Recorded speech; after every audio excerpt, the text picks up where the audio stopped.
बोला जाता है कृष्ण जी को। और खीर जो है खुली रखी जाती है उसके चंद्रमा के अंदर, उसमें चंद्रमा का अमृत उसमें पड़ता है, फिर उसमें दवाई मिलाई जाती है। बड़े से बड़े रोग, असाध्य रोग जो किसी डॉक्टरों से वैद्य से जो नहीं होते वो उसी दिन ठीक होते हैं। मेरे गुरुजी भी बनाते थे, दमे का जो थे, एक दो मरीज हमारे थे तो उनको सांस नहीं आता था, बिल्कुल भी 2 कदम नहीं चल पाते थे। और इसी पूर्णिमा की रात को उन्होंने बना के दिया। दवाई क्या डाली थी ये तो हमने भी पूछा नहीं, क्यों हम भी अबोध थे, ध्यान ही नहीं दिया इन चीजों पर। और गुरु जी ने अपने आप से कभी वो किया नहीं, उन्होंने वो इतनी दवाई डाली उसमें और वो दे दी। बाकी जी सांस, उसके बाद सांस उठा ही नहीं उनका, कने सांस का मरीज नहीं रहे इतने, कितनी दवाई ले लो तो भी नहीं रुकते। 1 साल में ऐसी दवाई तैयार होती है। जितने भी वनस्पतियों में रस आ रहा है चंद्रमा से, तो चंद्र देव है, ये हमको दे रहे हैं। और ये क्या, हवा, वायु, वायु देवता है, वायु देव से, वायु से सब जीवन हम जी रहे हैं। अगर वायु रुक जाए, हमारे सांस रुक जाए, हमारे सांस क्या प्राणी तो है, प्राण हमारे क्या है, सांस वायु तो है और क्या है। अगर ये बंद हो जाए तो कितनी देर चलेगा जी, सांस बंद कर दिया सारा लट्टू फ्यूज है 2 मिनट में, किसी का कुछ नहीं। प्राणों से हमको जीवन मिल रहा है, वायु देवता से मिल रहा है, जल देव है, जल से हमको मिल रहा है, अग्नि से मिल रहा है, अग्नि देव है, ये सब देव है, वो हमको हर वक्त दे रहे हैं। बदले में हम क्या करते हैं, हम बिगाड़ के छोड़ देते हैं, सब चीज को बिगाड़ते हैं, अग्नि को बिगाड़ते हैं, जल को भी बिगाड़ते हैं, वायु को बिगाड़ते हैं। तो जितने भी हमको साधन दे रहे हैं देव, उनको सब हम बर्बाद करके छोड़ देते हैं। ये करते हैं हम, देकर हम क्या रहे हैं। यज्ञ से क्या होता है, वनस्पतियां उसमें डाली जाती हैं, जड़ी बूटियां डाली जाती हैं, घी डाला जाता है। एक घी के अंदर, गऊ का जो घी होता है, उसमें वैज्ञानिक लोगों की शोध है कि 1 बूंद से भी कई टन ऑक्सीजन पैदा हो जाती है यज्ञ के अंदर। जो उस जड़ी बूटियों का जो धुआं होता है, उससे पूरा वातावरण जो है शुद्ध हो जाता है, उससे रोग कम होते हैं। ये तो वैज्ञानिक है, बाकी देवों को भोजन भी पहुंचता है इसका। तो सुबह हवन करके और प्रसाद उन्होंने भोजन कर दिया था, तो सब लोग तो बरसी तो वो भी पूरी हो गई, कोई जरूरत तो नहीं थी भी अभी सत्संग करें, भजन कीर्तन करें, कोई जरूरी नहीं था।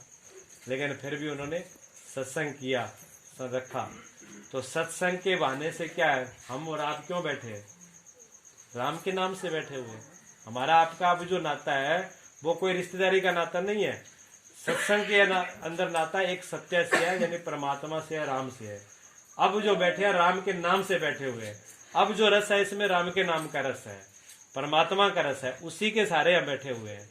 और एक चीज को आप देखिए, कथाएं सुनते हैं और सुनते हैं, एक चीज को 1 बार 2 बार 3 बार देख लोगे आपको भी आ जाएगी। लेकिन भागवत कथा रोज टीवी पे देखते आप, फिर भी देखने का मन हो जाता है। रामायण कितनी बार देख ली, अब फिर दोबारा सीरियल चला था, सबको पता ही है ये रामायण है, ये सीरियल है, राम है, लेकिन फिर भी किसी ने छोड़ी नहीं उसको, फिर भी देखनी शुरू कर दी। उसमें उतना ही रस आ रहा था, बल्कि जिन्होंने पहले देखी थी और फिर दोबारा देखी, उनको और भी अच्छा लगा देखने में, और ज्यादा समझ आई उसकी। तो ये राम का नाम ऐसे नित्य नवन, नित्य नंत रस पैदा होता है, नित्य नया रस पैदा होता है उसके अंदर, और रस पैदा। जैसा जैसा कोई राम के नाम में गहरा डूबता जाता है, जैसा जैसा सत्संग में, जैसा जैसा भजन में डूबता है, जैसा उसमें गहराई में जाएगा, उतना उसका रस बढ़ता चला जाएगा। ऐसे सत्संग का है। ये जो सुन रहे हो ना आप, अगर पहली बार सुन रहे हो तो आपको थोड़ी सी अड़चन आएगी, मेरी भाषा से भी अड़चन आएगी। आपको ऐसा लगे पता नहीं क्या है, भजन कीर्तन चल रहा बढ़िया रसावा, कोई ज्यादा दिमाग में लोड नहीं पड़ रहा था, झूम रहे थे मस्ती से, कोई भी बच्चों को भी रस आ रहा था। हम पर तो ज्यादातर सुन जाएगा, क्योंकि मेरी बात इनको पल्ले में पड़ने वाली नहीं है। किसी जिसको समझ में आ रही है, जो सुनता रहता है वो नहीं सोएगा, उसको उस बातों में रस आएगा, जो बोल रहा हूँ उसमें भी रस आएगा। उनको ये इसमें क्या और नई चीज मिले, वो उसी के अंदर रस बढ़ जाएगा। विचार से विचार का रस बढ़ता है, पढ़ाई से जिससे पढ़ाई का रस बढ़ता है। जिसको पढ़ना ABC शुरू से नहीं आ रही, उसके लिए तो बहुत वो भारी है मामला, अक्सर भैंस बराबर ही है, इतना वजन है भैंस चक नहीं रहे। ए फिर एप्पल कौन, ए फिर भैंस ही है, वो ए कौन बड़ा बड़ा भारी लग गया। और जब समझ में आ जाए तो फिर ABC कोई बड़ी बात नहीं है, अक्सर बड़ा नहीं है। फिर जब समझ में आने लगती है तो फिर हम उसको बढ़ने लगते हैं, फिर बढ़ने लगते। बोलो नहीं माता जी, आराम से, कोई बात सो रहे हैं उनको सुन दो, बोलो नहीं। तो जिस चीज में हमें रस आता है उसमें हमें नींद नहीं आएगी। नींद तभी आएगी जब रस उसमें नहीं आएगा। ये सत्संग है माता जी के नाम से रखा उन्होंने। माता की स्मृति वो सुने ना सुने, लेकिन उनके बहाने से हम तो सुन रहे हैं ना। कई लोग ये प्रश्न कर लेते हैं कि जो बड़े बुजुर्गों के पीछे हम दान पुण्य कुछ कर देते हैं, वो है कि नहीं है। जरूर थोड़ी है हमारा बुजुर्ग बैठा है वहां जन्म ले लियो कहीं और पहुंच गए, फिर मैं तो ऐसे ही कर देते हैं, उसे क्या मतलब रह गया। तो हमने कहा कि कोई बात नहीं, घबराने की जरूरत नहीं है। आपने मनी ऑर्डर कहीं भी मनी ऑर्डर करवा दिया और आपने पता एड्रेस दे करके भेज दिया, अगर वो व्यक्ति आगे नहीं आए तो वो लौट करके आपके पास आ जाता है, जाता नहीं है कहीं, गायब नहीं होगा वो। और यहाँ वाले तो पोस्टमैन गड़बड़ कर सकते हैं, वहाँ वाले पोस्टमैन गड़बड़ नहीं करते, बेईमानी नहीं करते हैं। जो आप कर रहे हो वो उनको मिले ना मिले आपको जरूर मिलेगा, उसका फायदा आपको होना ही होना है, व्यर्थ नहीं जाएगा, ये बात निश्चित है। कोई भी धर्म कर्म पूजा पाठ भजन सत्संग कीर्तन किसी गरीब का भला किया सदकर्म कभी व्यर्थ नहीं जाता। यह बात पूरी लिख लीजिए, पत्थर के ऊपर नोट कर लीजिए, ये देव दान कर लीजिए। और बुरा कर्म भी कहीं नहीं जाएगा, ये बात भी लिख लीजिए। बुरा कर्म आपने कर लिया, 7 पताल नीचे जा करके लुक जाना, छिप जाना, वो कर्म आपका पीछा छोड़ेगा नहीं, वहीं से भी आपको निकाल के बाहर कर देगा, आजादी बार तेरा काम शुरू हो चुका है। एक आदमी ऐसा था, एक गांव में दुखी हो गया, एक आदमी वो दुखी हो गया, परेशान हो गया गांव से, तो मैंने क्या बाल बच्चा चालो भी उठाओ जुल्ली बिस्तरा, दूसरे गांव में रहेंगे। ये गांव तो बहुत बुरा है, बेकार है, यहाँ जीना आराम हो जाएगा।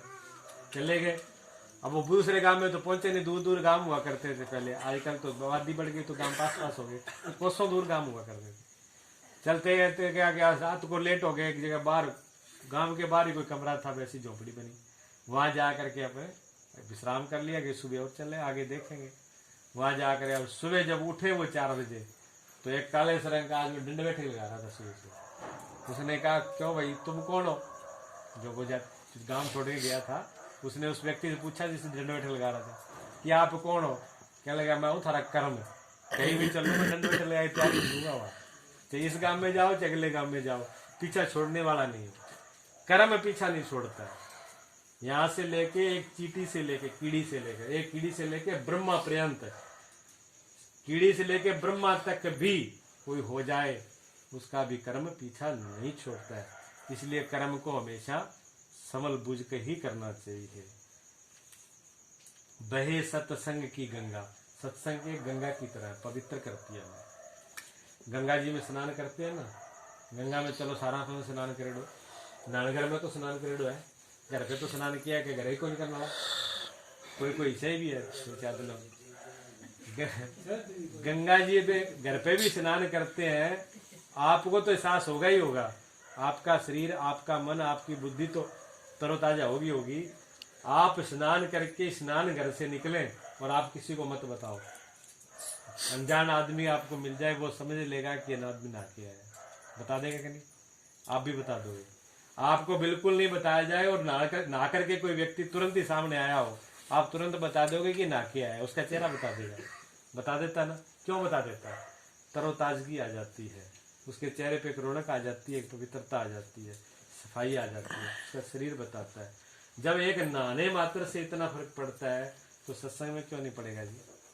सत्संग पानी तो सिर्फ चमड़ी चमड़ी धोता है, सत्संग तो अंदर जाता है, कानों के द्वारा अंदर हृदय में जाता है, मन में जाता है, बुद्धि में जाता है, कान के द्वार से दिमाग में भी जाता है, मन में भी जाता है, हृदय में भी जाता है। जहां जहां दवाई जाएगी वहां असर करेगी। एक तो ऊपर हो गया दवाई लगाने वाली, चौपड़ लो भाई, इतनी ज्यादा गहरी कौन जावे, थोड़ा बहुत दर्द ठीक करते हैं। अरे गोली माँ 500 mg अंदर के रेडी हुआ है, पसीनों ले आते पसंद करती है ना, वो 500 mg वाली जो अंदर काम करेगी वो ऊपर वाली काम नहीं करेगी। तो ये जो दवाई अंदर जा रही है, जो शब्दों की दवाई अंदर जा रही है, जो ये जो अपना काम करेगी। अगर अच्छा सुनेंगे तो अच्छा होगा, मन अच्छा होगा, पवित्र होगा। कोई कहते शब्दों से फर्क नहीं पड़ता जी, क्या होता है शब्द बोलने से? अगर शब्द बोलने से कुछ नहीं होता तो किसी को गाल निकाल के देख लो। जे अगर ये समझो भी 500 वोल्टेज जो करंट लग ऐसे करंट ना लग जाए तो बता देना।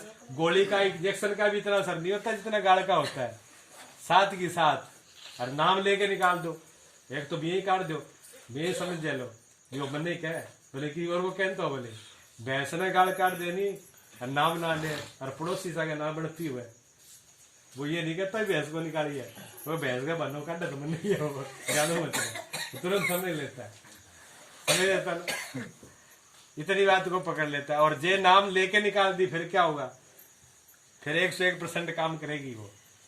शब्दों का फर्क पड़ता है जी, अच्छे शब्दों का भी फर्क पड़ता है, बुरे शब्दों को भी फर्क पड़ता है। अगर अच्छा सुनेंगे, अच्छा देखेंगे तो हमारा मन और बुद्धि और विचार अच्छे होंगे। हम जो चीज अंदर डालते हैं उसी से हमारा मन और बुद्धि बनती है। जैसा खाए अन्न वैसा हो मन, ऐसी बात आती है ना कि जैसा खाए अन्न वैसा हो मन। तो अन्न का मतलब ये नहीं है कि सिर्फ भोजन ही है जो जीभ से मुंह से खाते हैं। 80% अन्न जो है भोजन, हमारा आहार जो है वो आंखों के द्वारा होता है। आंखों के द्वारा जो हमारे अंदर जाता है क्या वो मन पे असर नहीं करता, क्या बुद्धि पे असर नहीं करता। अगर बढ़िया सुंदर चीज देखी है आंखों से तो क्या मन में घूमेगी नहीं, क्या दिमाग में घूमेगी नहीं।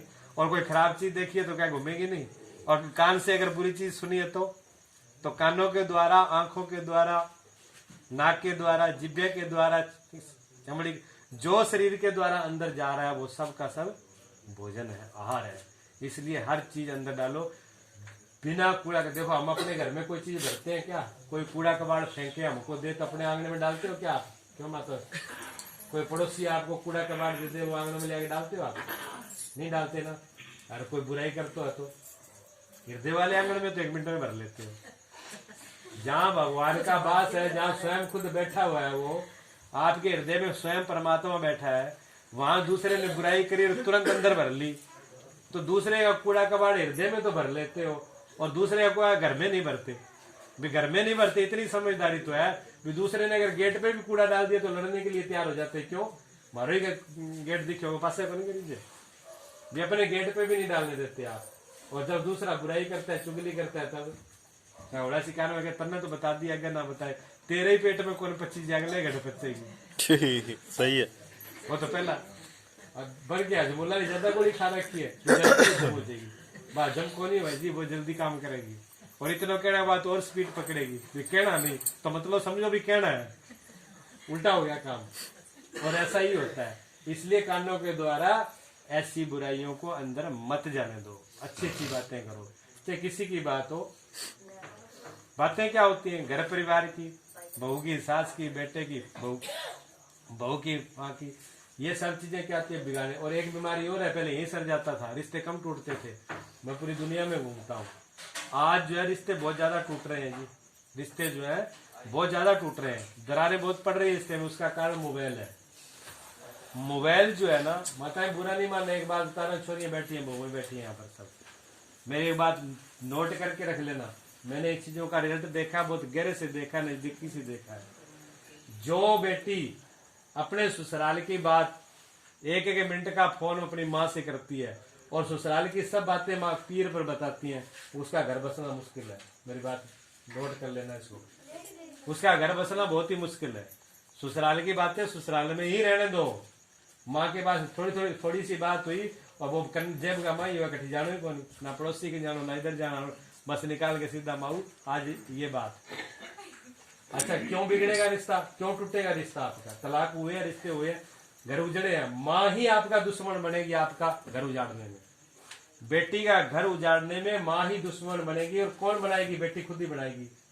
उसका कारण है, बता देता हूँ आपको। मेरी ऊपर से बात पकड़ोगे तो आपको गल है, आपकी माँ ने ना बताओ तो फिर किन्ने बताओ? महाराज जी तो कह दिया, महाराज जी के ब्याह कर लो, घर गृहस्थी भी साड़ी है, आने गेठा हाँ तो कह दियो तो कहेंगे पासा हो गया, घर में तो मेरा नहीं, जेला में माना बेरो है कि बीमारी है, क्या क्या झंझट है, 100 बातें करेंगी। लेकिन मैं थोड़ा ज्यादा करीब हूँ जी, मैं वैसे हाथ में लेता हूँ, पर निरीक्षण बहुत करता हूँ, हर बात का निरीक्षण करता हूँ। उसका कारण बता देता हूँ आपको, मेरी बात गलत हो तो बता देना। माँ का हृदय हमेशा कोमल होता है, माँ का हृदय कोमल होता है। माँ अपने बच्चे की कोई भी दुख को सहन नहीं कर सकती, जैसे जानते हो ना माँ इस बात, माँ का बेटा कैसा भी हो, एक बोके ज्वारी हो जाए, शराबी हो जाए, डकैती हो जाए, पर माँ ये नहीं कहेगी मेरे बेटे ने फांसी चढ़ा दी। कह सकती है? बताओ। नहीं कह सकती। नहीं कह सकती। माँ का हृदय कभी स्वीकार नहीं करेगा, वैसे वो कितना बुरा हो गया हो। भले एक बार घर को उजाड़ दे तभी माँ ये नहीं कहेगी कि मेरा बेटे को आप दंड दे दो। वो दंड के लिए फिर भी तैयार नहीं होगी। मुंह चेकी कह दे तेरा बाडू काटूंगी, तेरा गलो काटूंगी, तेरे मुंह से जो मर्जी कह दे करेगी नहीं। दिल से नहीं कहती। दिल से नहीं करेगी, मुंह से जो मर्जी कर दे। जी सर। माँ का हृदय जो है बर्दाश्त, माँ का हृदय कोमल होता है, माँ का हृदय बड़ी इतना मान होता है कि वो दुख को सहन नहीं करता। अब क्या किया, घर जहाँ घर है वहां पर कोई ना कोई बात जरूर होगी, पति पत्नी में होगी, सास में, जहाँ घर होगा क्या बात नहीं होगी, सबके घरों में होती है। अब थोड़ी सी बात हुई और एकदम गुस्सा, सहन शक्ति तो है ही नहीं, सहन शक्ति खत्म हो गई। सहन शक्ति यानी थोड़ी सी बात हुई और तुरंत फोन उठाया, माँ को बोल दिया। अब माँ क्या सोचेगी? माँ कहेगी हमारी बेटी ने तो बहुत गलत जगह भेजी, घर बहुत ही बुरा मिला है। माँ के दिमाग में बात घूमने लगी ना, हमारी बेटी को घर बहुत ही बुरा मिला है, ससुराल बहुत ही बुरा है, राक्षस है, कसाई है, बेटी तुम्हारी दुखी रहे। अब माँ रोएगी, माँ रोएगी, एक बार सुनेगी, 2 बार सुनेगी, 4 बार। अगर बेटी ने 10-20 बार फोन कर दिए 2-4 दिन में, तो माँ को ये निश्चित हो जाएगा भी मेरी बेटी दुखी है, नरक में गिर दी न गिरे। अब वो क्या कहेगी? अब वो अपने पति, अब घरे वो कान खींचना शुरू कर देगी है। थाने तो सुने को थार तो आपके काम ही लग रहा है, थारा कोई फुर्सत है ठीक सुनो, मेरी बेटी मेरा तो मेरी बरा है, मेरे कोई सुख है बैठा है, नरक में गिर दी, इन्हों घरे ही अच्छी है, टकरा दो, छुटकारो कराओ पर मैं मूड दो भी घरे बुला ले। यही होना है। माँ फिर माँ का निर्णय आखिर यही होता है कि बेटी घरे आ जानी चाहिए, बस दुखी ना रहे। ऐसे होता है, ये होता है ना जी, होता है, ये होता है, ये हो रहा है। मैंने ये देखा, अपनी आंखों से देखा, जबकि बड़ी बात नहीं होती, पहले भी होती थी, आज भी होती है। इसलिए कह रहा हूँ कि छोटी मोटी बातें अगर आप माँ को कहती हो तो आप माँ की मित्र नहीं हो, आप माँ की दुश्मन हो। आप दुखी हो, माँ को दुखी किया आपने जी, माँ बाप को भी दुखी किया और अपना घर भी उजाड़ा जी। इससे क्या है सीता, अब मैं प्रमाण देता हूँ आपको। आप राम और सीता को ऐसे नहीं पूज रहे हम और आप। वनवास किसका हुआ था? सीता को दिया था वरदान में राम को। कैकेयी माँ ने वनवास सीता का मांगा था कि राम का मांगा था? बताइए आप, आपने रामायण सब में पढ़ी देखी है, राम का ना। कैकेयी माँ ने ये नहीं कहा कि सीता को वनवास होना चाहिए। कैकेयी माँ ने ये वरदान मांगा था रंस से कि राम को वनवास होना चाहिए और भरत को राज होना चाहिए, राज तिलक होना चाहिए जी। और राम जी तैयार हो गए इसके लिए। पिता ने बोला भी नहीं। देखो पुत्र हो तो कितना, बाप ने कहा भी नहीं, बेटा ऐसा आज्ञाकारी है, बिना बाप के कहे भी उसको स्वीकार कर लिया। मेरे पिताजी की इच्छा है, मैं पूरी करूंगा। मेरे पिताजी बन के, मेरी माँ चाहती है वन में जाऊं मैं अपनी माँ की आज्ञा का पालन करूंगा, मैं अपने पिता के वचनों की रक्षा करूंगा। ऐसे बेटा राम थे और उन्होंने स्वीकार कर लिया। तो राम जी ने क्या बोला सीता को? सीता को ये बोला कि वनवास मुझे हुआ है, तू राजमहल में आराम से रहे, तेरे पास 3-3 माताएं हैं, सारी सुख सुविधा है। अगर यहाँ भी तुझे परेशानी हो रही है तो तेरे पिता राजा है, राजा जनक। सीता कौन है? भिखारी की बेटी। सीता किसी भिखारी की बेटी थी कि राजा की बेटी थी? राजा की बेटी नहीं।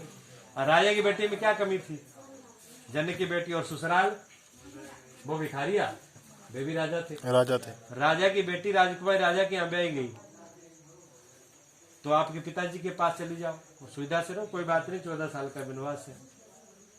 लेकिन नहीं, राज माताओं ने, राम जी की माताओं ने सीता को समझाया कि बेटी तू वनवास में मत जा, तू राम जी के साथ मत जा, तू अभी कभी पलंग से नीचे नहीं उतरी, इतने कोई गद्दों से नीचे पैर नहीं रखे, जंगल में इतना बड़ा पेड़ हवा, कांटे पत्थर झाड़ियां, तेरा वहां क्या काम है?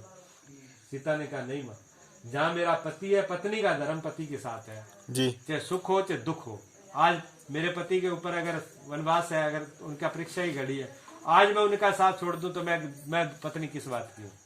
मैं धर्मपत्नी कहलाने के लायक नहीं हूँ जी।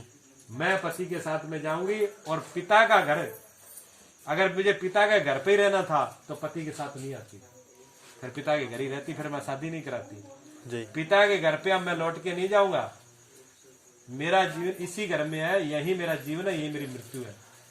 और मैं वापिस ससुराल में तो अपने पीर जाऊंगी नहीं। और नहीं गई सीता, किसके साथ गई? वनवास गई कि नहीं गई? गई थी, वनवास गई थी सीता। सीता वनवास गई और राम जी के बराबर ही उन्होंने सुख दुख को झेला था। आज सीता का पूजा हो रही है, घर घर में सीता पूज रहे। अगर सीता कहती वनवास तुम मर मैं तो आपके बाप के जाऊं, मैंने के और जाके अपने बाप पे रहती, सीता का नाम भूल जाते लोग। जी क्या सर। सीता सती नहीं होती, सीता का नाम पतिव्रताओं में नहीं आता, सीता का नाम पूजनीय नहीं होता, सीता का नाम को बुराई के नाम से लेते, सीता को अच्छा नहीं मानते।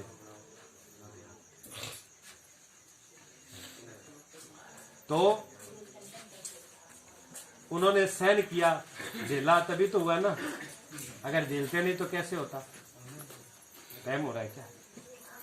बस 2 मिनट हो रहा है, फिर उसके बाद करना।